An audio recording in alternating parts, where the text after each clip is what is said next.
That's Nick. And that's Joseph. And today we're here to talk about Weapons, the sophomore film directed by Zach Cregger, which Warner Brothers is releasing August 8th, 2025. I know this director did Barbarian. Yes, which was on my top 10 of the year for 2022. What is Weapons about? When all but one child from the same class mysteriously vanish on the same night at exactly the same time, a community is left questioning who or what is behind their disappearance. What is your pull quote? Zach Cregger suffers the children in his excellent sophomore film Weapons, an unnerving horror mystery about metaphorical trauma and the parasitic destruction we unwittingly cultivate in our own demise. Mine. A brilliant premise brought vividly to life with sharp character work and a delectably scene-stealing turn from Amy Madigan. Oh my God, Amy Madigan. When she first comes on screen, I was looking at her and I leaned over and I'm like, oh my God, that's Amy Madigan. I thought this movie was excellent. I do think that if people are interested, they should go in cold. Yes. So don't watch this review first. I feel like we said that about Barbarian as well. I absolutely agree. This is worth seeing completely blind. Just look at what the poster says and go have a good time before you watch us talk about it. So the story, I mean, warning, you have to spoil it to tell it. Yes, and to properly talk about it and really what it's doing, you need to spoil it. So the 17 children go missing all at the same time. The poster says they leave and never return. That's not true. At the end, they do come back. Which is kind of, it reminds me of that fastball song, The Way. Remember, the children woke up and they couldn't find them, blah, blah, blah. Okay, who's responsible? A witch named Gladys, played by Amy Madigan, who I thought looked like if you mix Betty Davis from Whatever Happened to Baby Jane with Kathy Griffin, and then you sprinkle in a little bit of Isabelle Huppert. Yeah, because she's very frail looking in that red hair. But I think I also leaned over and said Kathy Griffin. Longlegs came to mind, Nicolas Cage as well. Right, but I think her character is a lot more fun. I agree. I like this film exponentially more than that. It's broken into 6 parts, so I think that's probably the easiest way to tell it. Mm-hmm. So the first part, Justine, that's Julia Garner's character. Mm-hmm. What do we know about her? She's a grade school teacher, and it's her class where all of the students go missing, except for one. There were 18 students, but only 17 students never showed up to class the next day. But she seems to have a drinking problem. She used to date a local cop, Paul, played by Alden Ehrenreich. And the community is really upset with her because they feel like she knows something. But when we meet her, it's a month after the incident. Detectives have done all the interviewing. They don't have any leads. They've already cleared her. And then we see that she attends like a parent town hall meeting at the school. It's like a month, I think, after the disappearance. And immediately the parents are blaming her, saying she knows something. And there's one parent in particular named Archer, played by Josh Brolin. Yes. And that's part 2 of the film. So we focus on him. He's the dad of one of the missing kids. He's also like a general contractor. And so he's the parent we focus on who's trying to like figure out what's going on. And I guess because of what he does for work, he has a mind to try to figure out like patterns because all of the kids left their homes at 2:17 in the morning. It's modern day, so everyone has like a Ring camera. And all the kids appear to be running out of the house with like a particular position. And they look like they're pretending to be airplanes or birds. Yeah, and so he kind of figures out that they're all running towards one spot, this one house. So ultimately, while he is Julia Garner's harshest critic, ends up working with her to try to figure out what's going on. Then you have Paul, and Paul is played by Alden Ehrenreich. He's the cop who used to date Julia Garner, but now he's engaged to June Diane Raphael, which is funny because we watched this movie on the same day we watched Freakier Friday, and June Diane Raphael's in both. Yep. But she's engaged to... kind of a June gloom, though. She's engaged to Paul. She's also the daughter of the police chief. Played by Toby Huss. So Paul works for his future father-in-law, which seems like a nightmare. Not a good idea. But his character, he has a run-in with what turns out to be a drug addict named James. Mm-hmm. And it's through James, which is part 4 of the story, that we discovered that all of these kids were in the basement of one of the family's homes. And how do we learn this? Because James, a drug addict, is breaking into homes trying to find stuff to pawn, to buy drugs. And played by Austin Abrams. Mm-hmm. Who I know from Wolves. Yeah, he has a similar running away sequence as he did in Wolves. Yeah, he did a lot of running in Wolves, and he also does a lot of running in this movie. Mm-hmm. But he breaks into a house and discovers a bunch of kids in the basement. So when he goes to a pawn shop, trying to hawk the stuff he stole, he sees a $50,000 reward posted for the location of those children. So he contacts the police. That's a little odd, which we can get to, but he ends up linking back up with Alden Ehrenreich and saying, hey, if I show you where the kids are, can I get the money? Take me to the kids. They go to the house, and that doesn't go very well.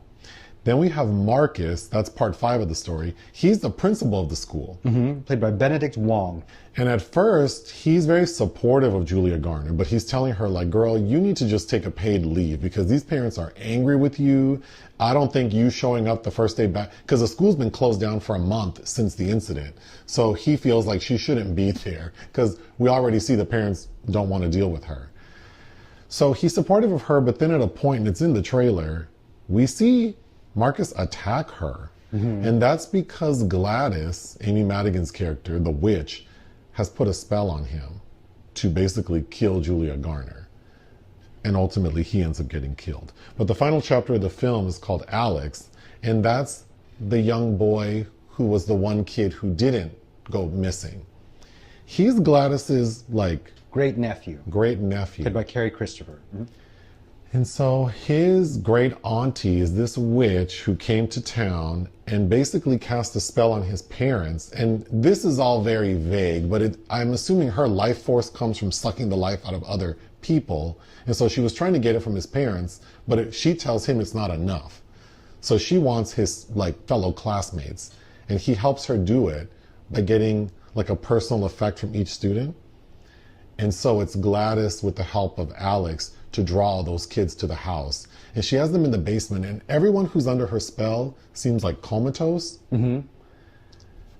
And then, of course, when the kids are discovered, Alex, he has witnessed his great auntie do the magic, which amounts to her using this stick and pricking her finger. A thorny stick, yeah. And like wrapping the stick with something from the person. He does that on her. So he turns all those kids, those 17 kids, against her. So the final scene of the film, which I thought was pretty spectacular, is all of the kids chasing Amy Madigan without her wig on, which we're going to talk about. Braided wisps. But they end up killing her. They eat her alive. They rip her from stem to stern. It's very Sebastian Venable in Suddenly Last Summer. Yeah. Mm-hmm. And then all's well that ends well. The opening of the film, we get narration from one of the little kids, because they appear to be like in the first or second grade, I don't know. But it's a little girl saying, like, this incident happened a couple of years ago, and you're never going to hear about it because the town covered it up, so I'm going to tell you. So it seems like that the kids, we're told, slowly started to get back to normal.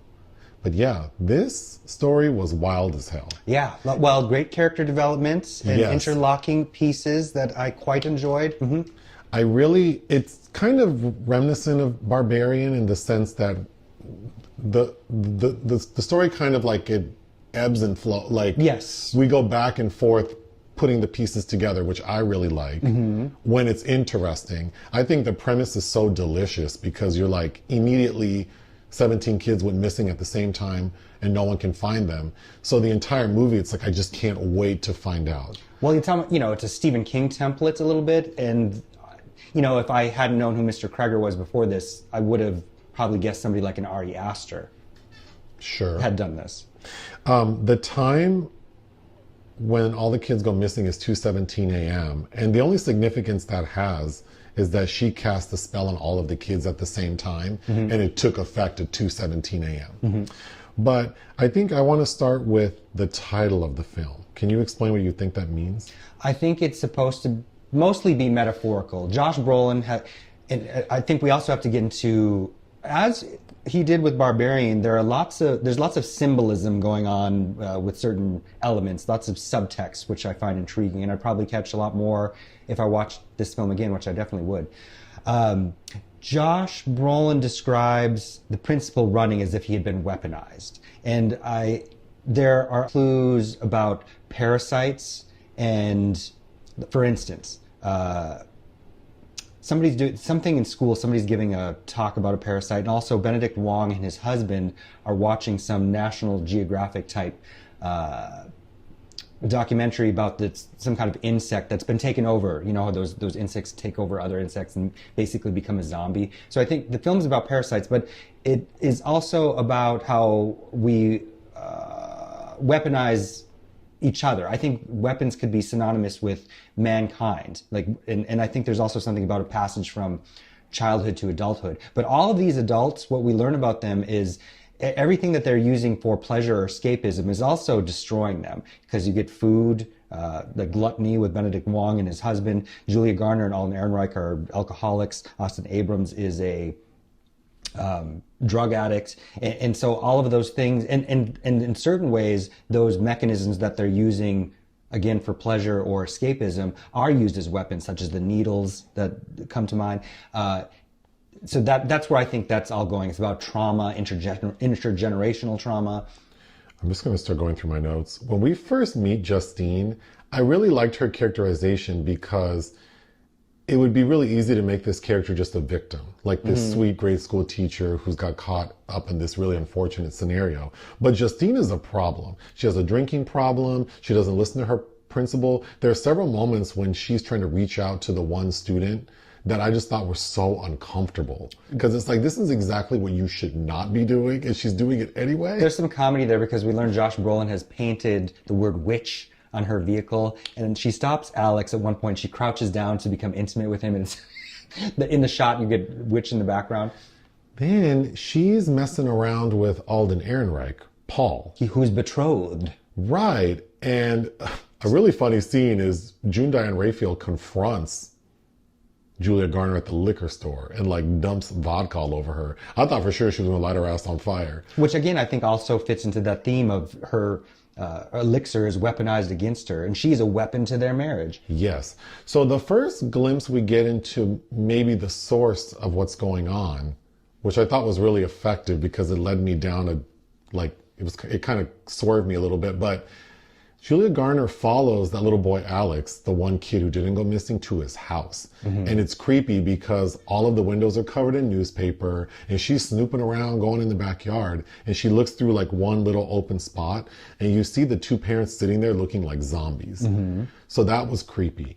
And at first I thought, oh, is it like Clown in a Cornfield where the parents are responsible for these missing kids for some reason? It's not. I thought it was kind of, it reminded me of that segment from Twilight Zone, the movie, with Nancy Cartwright and Kathleen Quinlan is the kindly woman that stops and helps that little boy, and you learn that he has his family kind of held hostage in that house that have to be bent to his whim. Then I thought, oh, is it going to be like Children of the Corn? Then I thought, I was also kind of reminded of the movie The Home. With Pete Davidson? Because in that movie, the adults are stealing some sort of like hormone from the younger people to make them stay alive forever. And so ultimately, I think that's what the witch is doing. Yes, and I think that is somewhat ambiguous. It's not completely spelled out, but it's clear that she, like the insect that's aforementioned, she has to take over some other life force. And it's almost like she has to be invited in, and then she kind of takes over. She's colonizing. But then we realize that it's the witch at first because, again, Julia Garner's character is so uncomfortable because she's drinking and driving. She's parked in front of Alex's house trying to spy on them, but her drunk ass falls asleep. And then we see the mom, Alex's mom, who is like a zombie, very creepily walk out of the house in the middle of the night. With some scissors. And then we see her go around the car, and you hear the car door open, and the entire audience gasps. And this lady gets in the car and cuts a piece of Julia Garner's hair off. And then it's not too long after that we meet Amy Madigan's character, Gladys. And that's when I realized, oh, she's a witch. and that's what's happening. She's definitely a witch. I think we need to talk about her name, which is Gladys Lilly, because lilies are, symbolic of misfortune. They're at funerals. Lots of lilies are poisonous. Oh. And Gladys, the original Welsh meaning of that name is princess or ruler. Oh. And then I think if you think about Josh Brolin's name is Archer, Justine. Okay. I think all of those are very much on purpose. I thought the Alden Ehrenreich's character, I think there were some nice layers because he's like, in this kind of controlling relationship that appears to have his future does not look bright. Well, he's controlled at home and at work. He gets a phone call from June that's like, deliver a message to my dad about attending his anniversary party. You tell him. He's your dad. Right. I mean, ultimately, Paul dies, but I felt like, gosh, his life's going to be miserable no matter what. But he gets James, the drug addict, at first when Alden arrests him, it's because he thinks he's breaking into something, and then James makes a break for it. So Alden has to chase him. He finally gets a hold of him, and then he's searching him and says, is there anything in your pocket that's going to stick me? And the guy says no. But ultimately, Paul does get stuck. Weapon. With a needle. Mm-hmm. And he's very concerned. And it's funny because he's like, do you have AIDS? And James is like, I don't think so. I don't.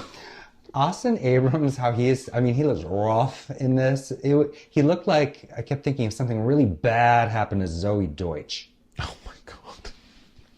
When he's breaking into the first house, he breaks into a house and he's rummaging through their DVD collection.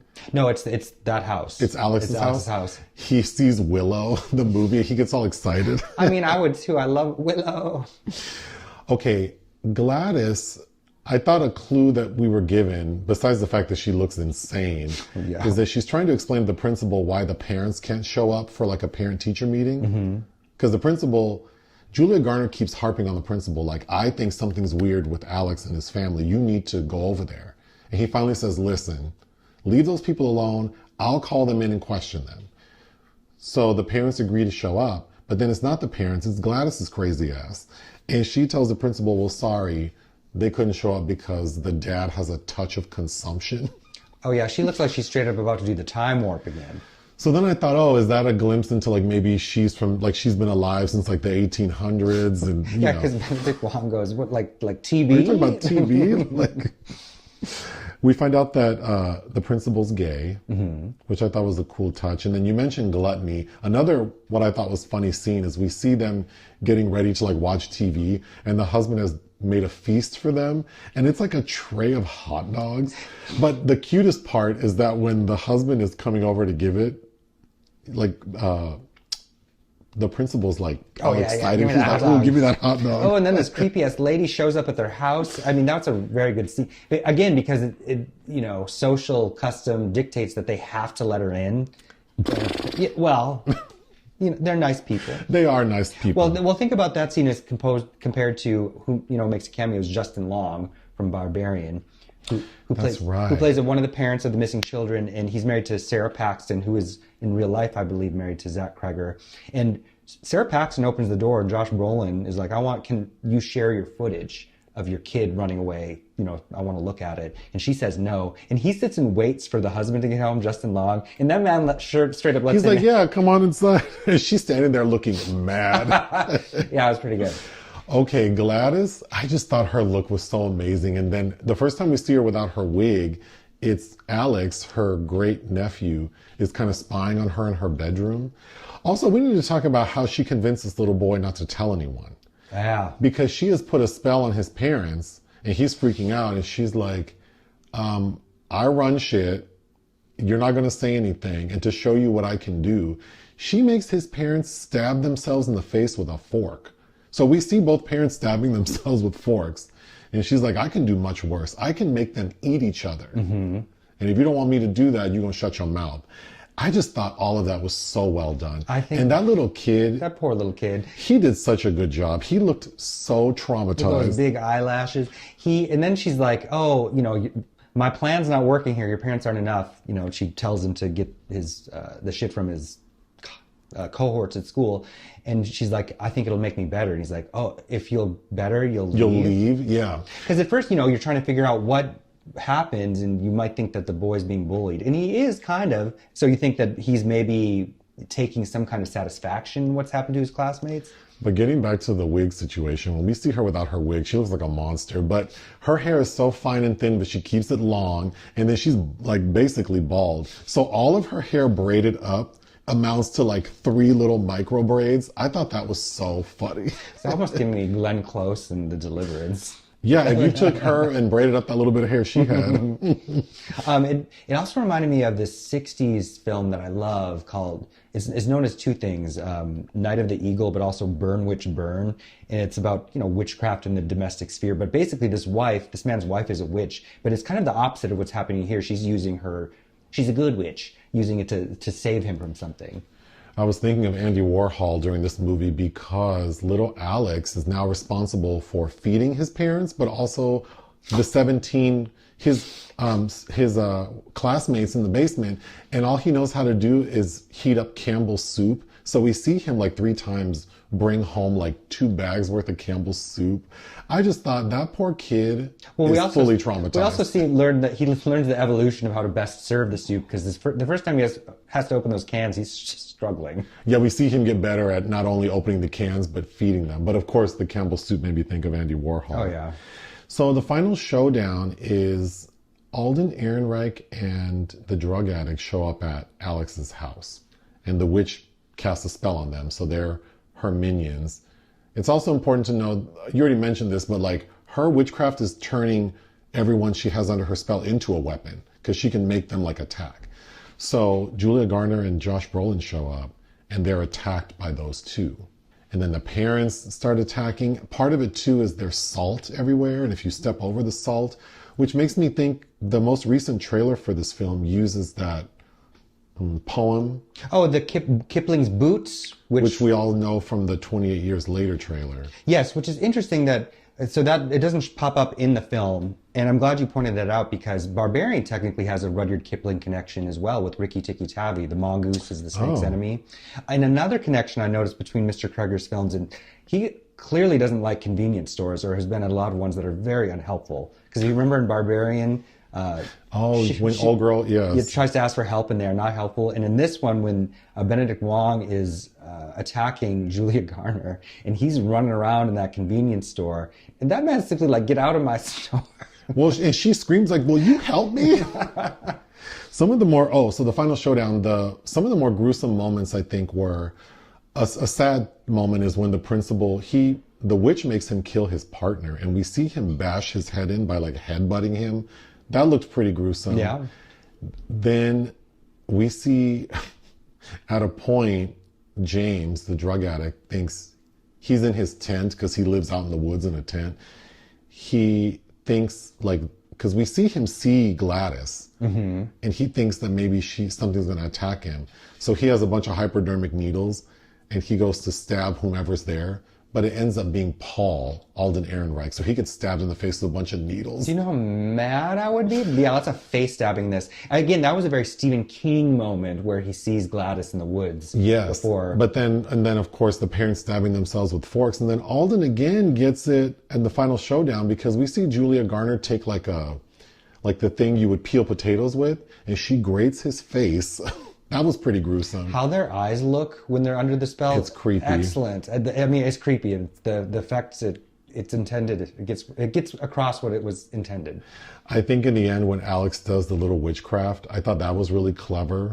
Because that's where Gladys slipped up, is she let this little boy see too much of what she was doing. And she wasn't I'm a little confused why she didn't just control him. Because he wasn't really bringing her anything. It's not like she needed him as a minion. Because she was out in these streets doing her own thing anyway. Well, I think he has to appear normal somehow, and it could be useful for her. Sure. Is what I'm assuming that she thought of him. And if he were under her spell, it's clear that there's something wrong with those people. The final gag of the movie is in the opening before the kids go missing. We see that one of these kids is a bully and bullies Alex. And in the end, we find out that that's Josh Brolin's son. I thought that was funny. But yeah, this movie, it's pretty exciting. Yeah, from a studio in the age we're in, I want to see more of this. Yeah, I would definitely watch it again, and I highly recommend it. I hope it makes oodles of money. I loved it. What would you give Weapons? Giving it a 4. Yeah, I think it's excellent. I would give it 4 out of 5. Join us on Patreon and listen to our podcast. Bye.